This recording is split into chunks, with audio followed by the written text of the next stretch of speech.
Binary file के अंदर read और राइट दो बेसिक ऑपरेशंस और आपको आंसर्स फंक्शन फॉर्म में ही देने होते हैं जनरली, जैसा इस क्वेश्चन में लिखा हुआ है। पहला फंक्शन जो आपको बनाना है वो है डी राइट, और इसके अंदर आपको करना है एक बाइनरी फाइल क्रिएट करनी है। क्वेश्चन में नाम दे रखा है device dot D A T, और इसके अंदर वैल्यूज जो आपको यहाँ पर राइट करनी है वो तीन वैल्यूज हैं। डिवाइस का आईडी, डिवाइस का नेम और उसका प्राइस, ये यूजर से लेना है। और इसको पैक कैसे करना है? पैक आपका लिस्ट फॉर्म में करना है। बाइनरी फाइल के अंदर आप लिस्ट फॉर्म में भी कर सकते हैं और डिक्शनरी फॉर्म में भी कर सकते हैं। दो तरीके से पैकिंग कर सकते हैं। तो जैसा क्वेश्चन में बोला गया है वैसे ही आपको प्रोग्राम बनाना है। तो ये प्रोग्राम दो तरीके से बन सकता है, एक लिस्ट ऑब्जेक्ट यूज करके और एक आपका डिक्शनरी ऑब्जेक्ट यूज करके। फिलहाल इसने बोला है एक डिवाइस डॉट डीएटी बनाइए और उसके अंदर ये तीन वैल्यूज को हमें एज ए रिकॉर्ड डालना है, लेकिन यूज करना है लिस्ट ऑब्जेक्ट। तो पहले हम डी राइट वाला फंक्शन देख लेते हैं। बाइनरी फाइल के अंदर जब भी प्रोग्राम बनाएंगे आप, सबसे पहले आपको एक पैकेज इंपोर्ट करना पड़ेगा, एक मॉड्यूल इंपोर्ट करना पड़ेगा, that is known as pickle. सबसे फर्स्ट लाइन आपकी यही जानी चाहिए, इंपोर्ट पिकल। उसके बाद आपने फंक्शन स्टार्ट किया, ठीक है। और फंक्शन के अंदर सबसे पहला काम फाइल को ओपन करना। तो फाइल को ओपन करने का तरीका F is equal to open, दो चीजें पास करनी है, फाइल का नाम जो क्वेश्चन में गिवन है और दूसरा फाइल का मोड क्या है। तो हम राइट करने जा रहे हैं इसके अंदर, तो मोड क्या रहेगा हमारा डब्ल्यू, और साथ में जो है बी भी लगाना है क्योंकि ये बाइनरी फाइल है। टेक्स्ट फाइल और सीएसवी फाइल में बी नहीं लगाना होता, केवल बाइनरी फाइल में ही लगाना होता है, ठीक है। जिस लाइन पे हमें पहले कंसंट्रेट करना है पहले वो लाइन देख लेते हैं। पहली लाइन क्या होगी आपकी, इंपोर्ट पिकल करना है। दूसरा, फाइल को ओपन करना है इस टाइप से, ठीक है। तीसरा, जैसा हमने ऊपर क्वेश्चन में देखा था,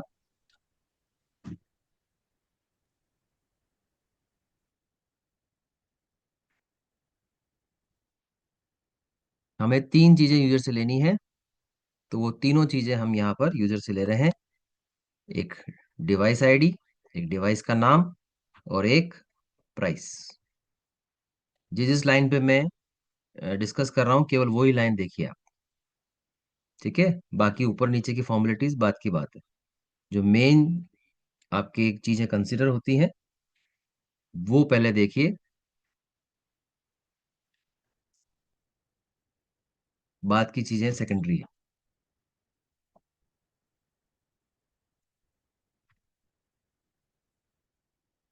ठीक है। तो ये तीन इनपुट आपके हो जाएंगे। इनपुट कैसा लेना है वो आपको खुद ही यहाँ पर इस टाइप से सोचना पड़ेगा। जैसे डिवाइस आईडी, आईडी तो आपका इंटीजर टाइप का होगा, नेम स्ट्रिंग टाइप का होगा इसलिए केवल इनपुट आया यहाँ पर, और प्राइस इंटीजर टाइप की हो सकती है, फ्लोट भी हो सकती है, दोनों में से कुछ भी ले सकते हैं अगर क्वेश्चन में मेंशन नहीं किया हुआ है तो इस टाइप से आपको इनपुट लेना है। फिर जैसा क्वेश्चन में बोला गया था कि लिस्ट ऑब्जेक्ट के फॉर्म में इसको यहाँ पर पैक कीजिए, तो हमने एक लिस्ट ऑब्जेक्ट के लिए हमने यहाँ पर ये लाइन लिखी है कि तीनों जो वेरिएबल थे हमारे D I D, D N और पी आर, इन तीनों को हमने लिस्ट ऑब्जेक्ट बना दिया। कैसे बना दिया? स्क्वायर ब्रैकेट में तीनों वैल्यूज को लिख दिया। तो इससे हमारी डेटा नाम की लिस्ट बन गई, ठीक है। ये काम हो गया। अब उसके बाद मेन काम क्या हो गया, इस डेटा नाम की लिस्ट को फाइल में राइट करना। तो उसके लिए कमांड क्या रहेगा, इंपोर्ट जो हमने किया था पिकल उसका यूज करेंगे, और फंक्शन का नाम है डंप जो राइट करता है। तो पिकल डॉट डंप ऐसा करेंगे हम यहाँ पर। और किसको राइट करना है, इसके अंदर दो आर्गुमेंट पास होंगे, दैट इज पहला वो लिस्ट जिसको हमें राइट करना है, और फिर कॉमा करके एफ जिसमें हमें राइट करना है, दैट इज वो फाइल का ऑब्जेक्ट, जो फाइल का ऑब्जेक्ट हमने यहाँ पर डिक्लेयर किया था। तो ये बेसिक वर्किंग है राइट की। सिंपल सी बात है। पहला काम, इंपोर्ट करिए पिकल। दूसरा काम, स्टेप वाइज याद करो उसको, फाइल को ओपन कर लो। तीसरा काम, इनपुट ले लो जो भी क्वेश्चन में है। चौथा काम, इसको पैक कर दो। लिस्ट में बोला तो लिस्ट में, डिक्शनरी में बोला तो डिक्शनरी में। डिक्शनरी में कैसे करते हैं वो नेक्स्ट क्वेश्चन में देखेंगे। फिलहाल लिस्ट में पैक किया हमने। और पांचवा काम, उसको राइट कर दो। पिकल डॉट डंप की हेल्प से राइट करना है। लिख के कमांड की प्रैक्टिस करो। तो ये मेन काम है। अब इसके अंदर एक रिकॉर्ड तो आपका डंप हो गया, फाइल में चला गया। लेकिन जनरली हम जो है एक से ज्यादा रिकॉर्ड हम काम में लेते हैं, इसलिए अब इसमें सेकेंडरी चीजें क्या आ रही है कि आप इसको लूप में डाल दो। क्यों? क्योंकि मल्टीपल रिकॉर्ड्स आपको लेने हैं। तो कौन सा लूप लगाना है इसके अंदर? तो एक वाइल ट्रू का हमने यूज किया है यहाँ पर। वाइल ट्रू यहाँ पे स्टार्ट होगा जस्ट इनपुट से पहले। जो हमने इनपुट लेना चालू किया था उसके जस्ट पहले वाइल ट्रू चालू किया। वाइल ट्रू वाला लूप क्यों लगाया? कि हमें पता नहीं है यूजर कितने रिकॉर्ड देना चाहता है, इसलिए ये लूप ज्यादा सुटेबल है। क्योंकि उसको हम जब चाहें जब ब्रेक कर सकते हैं। तो ब्रेक लगाने के लिए कैसे हमने लिया है काम में यहाँ पर कोड, यूजर से पूछ लिया है हर रिकॉर्ड को राइट करने के बाद, जस्ट पिकल डॉट डम्प से बाद में हमने उससे इनपुट ले लिया और इसको मैसेज दे दिया, do you want to enter more records, yes और नो के फॉर्म में इनपुट लिया है। और नीचे कंडीशन लगा दी इसमें, अगर यूजर ने एन प्रेस किया है, कोई सा भी एन, स्मॉल या कैपिटल, तो इस लूप को ब्रेक करके बाहर आ जाए। ठीक है? तो ये सारी चीजें, this one and this one, ये कब करना है? जब मल्टीपल रिकॉर्ड्स के लिए आपको बोला जाए। जनरली बोला ही जाता है, इसलिए ये आपको रखना है। लेकिन मेन मार्क्स जो आपके मिलेंगे, वो मार्क्स मेन मिलेंगे इस लाइन के, इस लाइन के, और यहां से लेके यहां तक की लाइन। तो पहले वो आप इंश्योर करें कि ये सारी लाइनें बिल्कुल एक्यूरेट हों। और लास्ट में एक आधा नंबर का मार्क्स का ये भी ध्यान रखिएगा, फाइल को ओपन किया है तो क्लोज करते चलें। तो ये आपका राइट का प्रोग्राम है। ठीक है? अब से बढ़ते हैं हम सेकंड। सेकंड फंक्शन हमें बनाना है डी रीड। एक फंक्शन बनाना है, उसके अंदर हमें करना है डिस्प्ले करना है। डिस्प्ले करना है मतलब शो करना है, तो ऑब्वियसली ये रीड का प्रोग्राम है जो फाइल से रीड करके डिस्प्ले करेगा। और इसके अंदर हमें सभी रिकॉर्ड्स को डिस्प्ले नहीं करना है, कुछ फिल्टर लगाने के लिए बोला है इसने। Based on the price of device whose price is between this and this, 100 and 200 के बीच में जो भी आपकी डिवाइसेस हैं इनका प्राइस इसके रेंज में आता है, उन्हीं को डिस्प्ले करना है। तो देखिए इसको रीड का प्रोग्राम कैसे बनाएंगे। फंक्शन के फॉर्म में बोला है इसने डी रीड फंक्शन बनाओ। तो एक फॉर्मेलिटी हमेशा करके फंक्शन की बस एक लाइन लिखनी पड़ती है, डेफ करके। जो भी फंक्शन का नाम दे रखा है उस लाइन से चालू कर सकते हैं आप। लेकिन मेन कोड क्या है? मेन कोड है यहाँ से स्टार्ट। इंपोर्ट पिकल हम ऊपर कर चुके हैं, इसलिए वापस नहीं कर रहे हैं। लेकिन आप चाहें तो वापस फंक्शन के अंदर भी इंपोर्ट पिकल कर सकते हैं। ठीक है? 2 बार कर दोगे तो कोई गलती नहीं हो जाएगी, भूल जाओगे तो गलत हो जाएगा और मार्क्स कट हो जाएंगे। तो इंपोर्ट पिकल करने के बाद यहाँ पे हम फाइल को ओपन करेंगे, सेम उसी सिंटेक्स से जैसे हमने फाइल को राइट मोड में ओपन किया था। डिफरेंस बस इतना सा है कि डब्ल्यू बी की जगह हमें आर बी यूज करना है। वहां डब्ल्यू बी यूज किया है या आर बी यूज किया है। कोड्स आप कितने भी लगा सकते हैं, सिंगल कोड लगाएं, डबल कोड्स लगाएं, ट्रिपल कोड्स लगाएं। देखिए दोनों डिवाइस में दोनों जो कमांड्स हैं उसमें, इसमें डब्ल्यू बी में सिंगल कोड लग रहे हैं, आर बी में डबल कोड लग रहे हैं। उससे कोई मतलब नहीं है, ये सब स्ट्रिंग्स ही होती हैं। वापस याद दिला दें, जिनको मैं हाईलाइट कर रहा हूँ केवल उन्हीं लाइंस पे ध्यान दें। तो फाइल को ओपन किया आपने और आरबी मोड लगाया है। उसके बाद आपने लगाना है यहाँ पर फाइल को रीड करने का कमांड। तो फाइल को रीड करने का कमांड क्या है? वो है ये वाला, pickle dot load. Pickle dot dump का उल्टा कमांड क्या है? Pickle dot load. और पिकल डॉट डम्प और पिकल डॉट लोड दोनों आपकी स्क्रीन पे है। दोनों को ध्यान से देखिए लिखने का तरीका। पिकल डॉट डम के अंदर हमने लिस्ट और फाइल ऑब्जेक्ट दोनों पास किए थे, और पिकल डॉट लोड में हमने लिस्ट ऑब्जेक्ट को आगे रखा है और केवल फाइल ऑब्जेक्ट को ही इसके अंदर पास किया है। तो लिखने का तरीका ध्यान रखिए, किस टाइप से दोनों फंक्शंस को लिखा जाता है। डम करता है राइट और लोड करता है रीड। तो आपने फाइल को ओपन किया, वापस बोल रहा हूँ, जो मेन मेन कमांड है पहले वो देख रहे हैं। फाइल को ओपन किया और फाइल से रीड किया एक रिकॉर्ड। कौन सी फॉर्म में? लिस्ट फॉर्म में। ये कर लिया। उसके बाद जैसा क्वेश्चन में गिवन था यहाँ पर कि जिनकी प्राइस 100 से 200 के बीच में है, तो जैसा इन्होंने स्ट्रक्चर दे रखा है क्वेश्चन के अंदर कि इसके अंदर तीन वैल्यूज हैं, एक डिवाइस आईडी, एक डिवाइस का नाम और उसका प्राइस। और जैसा हमने राइट भी किया था यहाँ पर, डिवाइस आईडी को पहले, उसके बाद डिवाइस का नाम और उसकी प्राइस। उस केस में यहाँ पर देखिए आप कि प्राइस कौन सी पोजीशन पे आ रही है लिस्ट में, प्राइस की इंडेक्स पोजीशन क्या है। तो हम देखते हैं यहाँ पर कि जो आपकी लिस्ट है उसमें 0 पे आपका डीआईडी है, 1 पे डी नेम है या डीएन है, और प्राइस कहाँ आ रही है? 2 पे। तो हमें लिस्ट जो है उसके 2 नंबर के इंडेक्स पे कंडीशन लगानी है, 100 200 वाली। तो वो आप देखें यहाँ पर कैसे लगा रखी है, इस टाइप से है। इफ एल आई क्या चीज है? जो हमने पिकल डॉट लोड से लिस्ट को पढ़ा या रिकॉर्ड को पढ़ा, तो डेटा आपका एल आई में आ चुका है। तो हम यहाँ कंडीशन लगा रहे हैं एल आई ऑफ 2 100 से 200 के बीच में है, तो greater than equal to 100, and again लिखिए L I of 2 less than equal to 200। जब बिटवीन वर्ड यूज होता है तो जो वैल्यूज दे रखी हैं वो इंक्लूडेड होती हैं, इसलिए इक्वल टू लगाया है। ठीक है, ध्यान रखिएगा। कंडीशन इस फॉर्म में लग रही है, रेंज है 100 से लेके 200, इसलिए बीच में एंड लगाया है, और दोनों तरफ ग्रेटर देन इक्वल टू और लेस देन इक्वल टू का यूज किया हुआ है। तो पिकल से लोड किया हमने एल आई को, यानी एक रिकॉर्ड पढ़ा, फिर उसको चेक किया कि उसकी प्राइस इस रेंज में है क्या। इस लाइन में कहीं भी प्राइस नहीं लिखा हुआ है, लेकिन एल आई ऑफ 2 प्राइस को रिप्रेजेंट कर रहा है। और फिर उसको, अगर कंडीशन ट्रू है तो उसको प्रिंट कर दिया। वापस बोल रहा हूँ, जो जो लाइन में हाईलाइट कर रहा हूँ केवल उसी पे ध्यान दीजिए फिलहाल। ठीक है, चलिए वापस आते हैं। क्या किया था?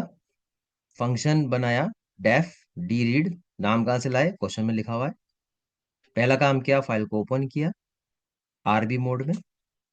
दूसरा काम, फाइल से रिकॉर्ड पढ़ा पिकल डॉट लोड लेके। तीसरा काम, कंडीशन लगाई। एल आई ऑफ 2 पे क्यों लगाई? क्योंकि प्राइस पे कंडीशन लगानी थी। नेम पे लगानी होती तो 1 लिखते, और डिवाइस आईडी पे लगानी होती तो 0 लिखते। और अगर ये कंडीशन ट्रू हो रही है तो हमने प्रिंट किया एल आई को। ये सारे काम मेनली हमने किए। अब बाकी फॉर्मेलिटीज क्या रह गई हैं? क्योंकि पूरी फाइल को पढ़ना है, केवल एक रिकॉर्ड तो पढ़ना नहीं है, तो इसको हमें एक वाइल ट्रू लूप में अगेन डालना पड़ेगा, ताकि ये काम जो हमने डिस्कस किया वो बार बार होता रहे। कौन सा काम? पिकल से लोड होता रहे, आगे से आगे रिकॉर्ड, उसकी प्राइस चेक होती जाए, और अगर प्राइस इस रेंज में आ रही है तो वो रिकॉर्ड आपका प्रिंट होता जाए। ये काम बार बार होना चाहिए। और वाइल ट्रू लूप क्यों लगाया इस बार? कि हमें पता नहीं कितने रिकॉर्ड है फाइल में, इसलिए ये लगाया। अब ऊपर वाले वाइल ट्रू के अंदर तो हमें कंडीशन थी, यूजर नो बोलेगा तो ब्रेक कर देंगे। नीचे वाले वाइल ट्रू में हमारे पास कोई कंडीशन नहीं है। इस वाइल ट्रू लूप को एंड ऑफ फाइल पे रुक जाना चाहिए। तो उसके लिए एक अलग सा मैकेनिज्म लगाते हैं हम यहाँ पर, इसको बोलते हैं एक्सेप्शन हैंडलिंग। इस वाइल ट्रू को भी हमने एनक्लोज किया है ट्राई और एक्सेप्ट के ब्लॉक में। ट्राई ब्लॉक में हमने पूरा वो लूप लिखा है, लूप के अंदर का सारा काम, और एक्सेप्ट के अंदर हमने लिखा है एक message, simple end of file. ऐसा क्यों किया है? जब वाइल ट्रू लूप चलाया हमने इसके अंदर, तो ये लूप आपका क्योंकि एंडलेस है, तो ये फाइल खत्म होने के बाद भी चलता रहेगा, और नए रिकॉर्ड्स डिमांड करेगा पाइथन से। लेकिन क्योंकि फाइल खत्म हो चुकी होगी, हम एंड ऑफ फाइल पे पहुंच चुके होंगे, तो एक एरर जनरेट हो जाएगी और आपका प्रोग्राम फिर क्रैश हो जाएगा। तो प्रोग्राम को क्रैश होने से बचाने के लिए हमने एक्सेप्शन हैंडलिंग करी है यहाँ पर, कि इस पूरे लूप को हमने ट्राई में डाल दिया है। और अगर एंड ऑफ फाइल एनकाउंटर होगी, एंड ऑफ फाइल पे जब हम पहुंचेंगे, तो जो एक्सेप्शन रेज होगी, तो वो ये जो एक्सेप्ट ब्लॉक है वो इसको हैंडल कर लेगा। ठीक है, हैंडल कर लेगा इन द सेंस प्रोग्राम को क्रैश नहीं होने देगा। केवल जो एक मैसेज हमने दिया है यहाँ पर एंड ऑफ फाइल, या जो भी मैसेज आप यहाँ देंगे, उसको प्रिंट कर देगा और प्रोग्राम को आगे बढ़ा देगा। प्रोग्राम नीचे जो भी लिखा हुआ है वो आगे चलेगा। एक्सेप्ट के आगे आप EOF एरर ऐसे भी लिख सकते हैं जैसा कॉपी में लिखा है आपको, और नहीं भी लिखें तो भी चलेगा, क्योंकि एक्सेप्शन हैंडलिंग वाले चैप्टर में पढ़ा था हमने। अगर आपको एरर पता है तो आप लिखिए, पाइथन के अंदर जो वेल डिफाइंड एरर्स हैं उनको लिखिए। और अगर आपको एरर नहीं पता है तो केवल एक्सेप्ट लिखने से भी काम चल जाएगा। ठीक है, ये कमांड अधूरा नहीं है, और लिखेंगे तो ज्यादा अच्छी बात है। EOF चारों कैपिटल लेटर आएंगे, और फिर आगे स्पेलिंग बनाते हुए RROR आपको लिखना है, एरर का स्पेलिंग पूरा करते हुए। कॉपी में रेफर कर लीजिएगा उस टाइप से। तो ये आपका रीड का प्रोग्राम है। और फिर हमने इसमें एक्स्ट्रा कोड क्या लगाया है? एक्स्ट्रा कोड लगाया हमने फ्लैग का यूज किया है, कि अगर रिकॉर्ड मिला ही ना, तो यूजर के पास क्या मैसेज जाना चाहिए, ऐसी कोई मैचिंग मिली ही नहीं। तो हमने यहाँ पर एक फ्लैग लिया है, उसका नाम रखा है फाउंड, इसको शुरू में फॉल्स किया है। जैसा आप जानते हैं फ्लैग की 3 स्टेप होती हैं। लूप से पहले फ्लैग को मैंने फॉल्स कर दिया, लूप के अंदर फ्लैग को मैंने ट्रू कर दिया जब रिकॉर्ड मिल गया, यानी मैचिंग मिल गई। और लूप के बाहर आके वापस चेक कर लिया कि अगर ये फ्लैग, यानी मेरा वेरिएबल फाउंड है ना, अगर फॉल्स का फॉल्स ही रहा, इसका मतलब वो कभी भी इस कंडीशन में गया ही नहीं। और अगर वो गया है तो उसकी वैल्यू ट्रू हो जाएगी। उस केस में ये नीचे वाला मैसेज प्रिंट नहीं होगा। ये मैसेज का प्रिंट होगा जब फाउंड की वैल्यू फॉल्स की फॉल्स ही रहेगी। शुरू में फॉल्स है, लास्ट में भी अगर मुझे फॉल्स ही मिली, इसका मतलब उसको मैचिंग नहीं मिली एक भी रिकॉर्ड की, तब ये मैसेज आपका प्रिंट हो जाएगा, डिवाइस नॉट फाउंड। तो ये मैसेज, ये कॉन्सेप्ट फ्लैग वाला हमने बहुत जगह यूज किया हुआ है, खासकर सर्चिंग में। तो इस टाइप से काम करेगा। और लास्ट में जैसा आप जानते हैं फाइल को क्लोज करना जरूरी है, उसके भी मार्क्स मिलते हैं। तो ये आपने जो है बाइनरी फाइल के अंदर राइट और रीड का प्रोग्राम फंक्शन फॉर्म में बनाया है, एक डेफ डी राइट में और एक डेफ डी रीड में। ये भी ध्यान रखिएगा, फंक्शंस बनाने के बाद उनको कॉल करना जरूरी होता है। कॉल करने के लिए सिंपल केवल आपको डेफ हटा के और फंक्शन को जैसा भी आपने लिखा है एज इट इज वापस यहाँ लिख दीजिए। ये इसकी कॉलिंग हो गई, ये डी राइट की कॉलिंग हो गई और ये डी रीड की कॉलिंग हो गई। जैसा भी आपने फंक्शन का ऊपर हेडर लिखा था, ये हेडर, इसको एज इट इज नीचे लिखना होता है। यही कॉलिंग होती है, केवल डेफ को हटा के लिखना होता है। तो इस चीज का आपको ध्यान रखना है। जल्दी से वापस रिवाइज कर लेते हैं। क्या किया बाइनरी फाइल के अंदर? पहला काम इंपोर्ट पिकल किया। दूसरा काम फाइल को open, F is equal to open, file का जो भी नाम गिवन होगा क्वेश्चन में दे रखा होगा। एक्सटेंशन .dat जनरली होता है, तो जरूरी नहीं है, कुछ भी हो सकता है। मेन बात आपको जो ध्यान रखनी है वो है मोड। राइट मोड है तो W लेकिन B के साथ, रीड मोड है तो R लेकिन B के साथ, क्योंकि ये बाइनरी फाइल है।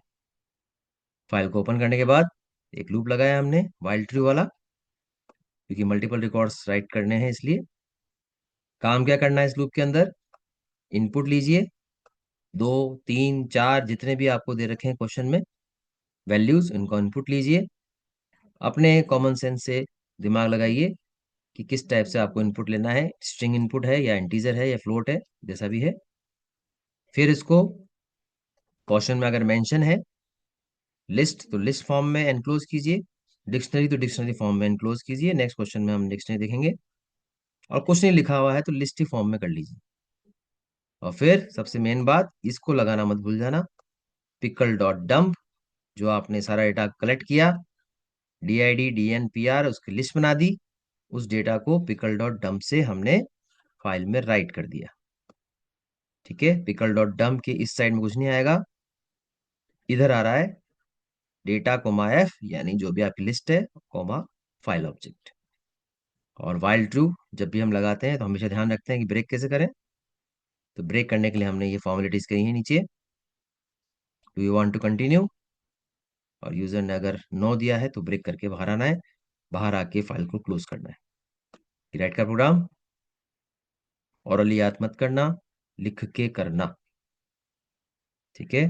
रीड का प्रोग्राम, डेफ रीड के अंदर, डी रीड के अंदर फाइल को अगेन ओपन किया है हमने, और इस बार आरबी मोड लिया है। इंपोर्ट पिकल भी आप पहले लिख सकते हैं इसके अंदर चाहे तो, ठीक है। वैसे ऊपर आपने लिख दिया है तो थोड़ा सा अगर आपको लोकल ग्लोबल का पता है तो ग्लोबली इंपोर्ट पिकल एक बार हो चुका है।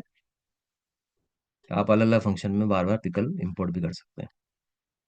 फिर हमने मेन बात जो ध्यान रखनी है वो क्या रखनी है, कि हमें पहले ट्राई का ब्लॉक बनाना है, ट्राई ब्लॉक के अंदर वाइल ट्रू बनाना है, वाइल ट्रू के अंदर लोड करना है। लोड करने के बाद आपका रिकॉर्ड इस वेरिएबल में आ जाएगा जो भी आपने यहाँ लिखा है, और फिर उस पे हमें कंडीशन लगानी। कंडीशन 0 पे लगानी, 1 पे लगानी, 2 पे लगानी, डिपेंड करेगा क्वेश्चन में कौन सी चीज कौन सी जगह पे आ रही है। और फिर प्रिंट करना है, काउंट करना है, जैसा भी हो वो यहाँ पर आपको करना है। साथ में ट्राई है तो साथ में एक्सेप्ट जरूर आएगा। एक्सेप्ट के साथ एंड ऑफ फाइल एरर का यूज कर सकते हैं, नहीं तो केवल एक्सेप्ट लिखते हैं और एक सिंपल एक मैसेज देना है एंड ऑफ फाइल का या नो मोर रिकॉर्ड्स का, जैसा भी आप देखना चाहें। फ्लैग कॉन्सेप्ट लगाना चाहें तो ये लगा सकते हैं। फ्लैग को शुरू में फॉल्स ले लो या 0 ले लो, फ्लैग को वापस यहाँ पे ट्रू कर दो या 1 कर दो, बाहर आके वापस चेक कर लो कि वो 0 का 0 रहा यानी फॉल्स का फॉल्स रहा, तो प्रिंट करना है डिवाइस नॉट फाउंड, और लास्ट में फाइल को क्लोज कर दो। लेकिन ध्यान रखें अगर फंक्शन में बना रहे हैं आप तो फंक्शन को कॉल करना भी जरूरी है, जो इस टाइप से करना है आपको, जैसा आपको मैंने समझाया, डेफ हटा के। तो ये है बाइनरी फाइल का एक प्रोग्राम। एक और प्रोग्राम देखते हैं जिसके अंदर डिक्शनरी ऑब्जेक्ट का यूज किया है। तो देखिए जरा, इस क्वेश्चन को पढ़िए अब, पढ़ के देखिए आराम से 2 मिनट के अंदर।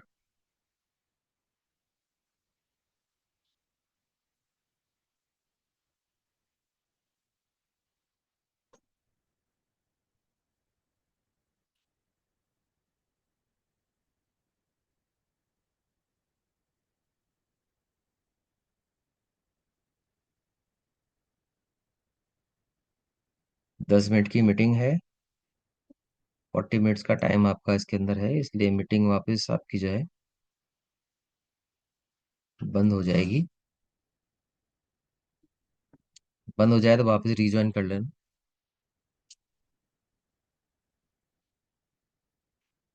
चलिए जल्दी से देख लेते हैं बाइनरी फाइल का ये 10 मिनट का प्रोग्राम, उसके बाद सीएसवी फाइल देखेंगे। देखिए पिछला वाला प्रोग्राम याद कीजिए। पहला काम, इंपोर्ट पिकल। क्या करना है इसके अंदर, इसमें एक लाइब्रेरी डॉट डीएटी दे रखा है और उसके अंदर हमें वैल्यूज राइट करनी है, बुक आईडी, बुक नेम और ऑथर की। और इस बार हमें डिक्शनरी ऑब्जेक्ट यूज करना है। तो देखिए कैसे काम करना है। इंपोर्ट पिकल किया, सेम है ये तो, डेफ करके राइट फंक्शन बना दिया या जैसा भी क्वेश्चन में बोला जाए। फाइल को ओपन किया, फाइल का नाम क्वेश्चन से उठा लिया हमने, और फाइल का मोड डब्ल्यू बी रहेगा क्योंकि राइट करने जा रहे हैं, ठीक है। अगर आपसे क्वेश्चन में बोले कि इसके अंदर रिकॉर्ड ऐड करने हैं, ऐड अगर वर्ड आता है तो डब्ल्यू बी की जगह अपेंड मोड का यूज करते हुए ए बी लिख देना बस। बाकी कोई चेंज नहीं होगा, राइट का प्रोग्राम जैसा राइट का प्रोग्राम रहता है वैसे ही रहता है। देन जैसा बताया था फॉर्मेलिटीज, फाइल ट्रू लगाइए, तीनों वैल्यूज या जो भी वैल्यूज आपको दे रखी हैं इनको इनपुट कीजिए। कौन सी इंटीजर होगी कौन सी स्ट्रिंग होगी देख लीजिएगा। बुक आईडी इंटीजर लिया है, बुक नेम को हमने स्ट्रिंग लिया है, ऑथर नेम को भी हमने स्ट्रिंग लिया है।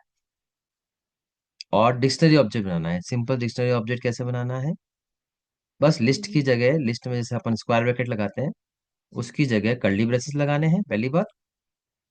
दूसरी बात, इसके अंदर क्योंकि की और वैल्यू चलती है तो जो हेडिंग है वो बन जाएगी की, और जो वेरिएबल हमने लिया है वो बन जाएगी वैल्यू।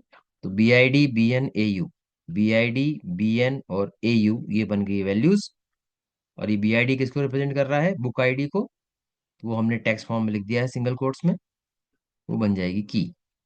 बी एन किसको रिप्रेजेंट कर रहा है, बुक नेम को, तो उसकी भी की बना दी हमने।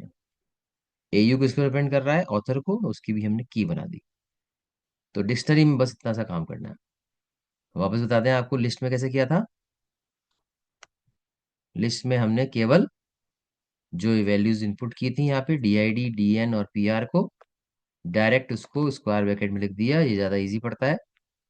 लेकिन डिक्शनरी में इनकी हेडिंग भी जरूरी है, ये है क्या चीज, तो उसको हमने कर्ली ब्रेसेस में की वैल्यू का पेयर बना के लिखा है, देखिए इस टाइप से। तो ये हमने जो है एक डेटा नाम का डिक्शनरी बनाई है, जिसके अंदर बुक आईडी की हो गई, B I D value, book name की हो गई, बी एन वैल्यू, और ऑथर की हो गई और ए यू वैल्यू। इस टाइप से काम करना है। फिर अगले फॉर्मेलिटीज वापस वही हैं, पिकल डॉट डम कीजिए उसको, जो भी आपका डेटा है लिस्ट फॉर्म में हो या डिक्शनरी फॉर्म में हो, और फिर यूजर से पूछ लीजिए do you want to continue. अगर नो करता है तो ब्रेक करके बाहर आ जाइए, यस होगा तो अपने आप ही लूप चलता रहेगा, क्योंकि एक एंडलेस लूप हम लगा रहे हैं यहाँ पर वाइल्ड ट्रू का। लूप से बाहर आने के बाद फाइल को क्लोज कर दीजिए, और ये आपका बन गया राइट का प्रोग्राम विद डिक्शनरी। सेकंड आपका जो है रीड का प्रोग्राम बनाना है आपको, और इसके अंदर आपको करना है, डिस्प्ले करना है records based on the name of the author entered by the user. User ने जो ऑथर का नाम दिया है, यूजर से पहले एंट्री लेनी है। थोड़ा सा चेंज हुआ है इसमें, यूजर जो भी ऑथर का नाम देगा उसी ऑथर के रिकॉर्ड्स को डिस्प्ले करना है। ऑथर का कोई एक नाम फिक्स नहीं दे रखा है इसने, यूजर से लेने को बोल रखा है। तो थोड़ा सा हम भी चेंज कर देते हैं नीचे, लेकिन पहले बेसिक स्टेप लिख देते हैं।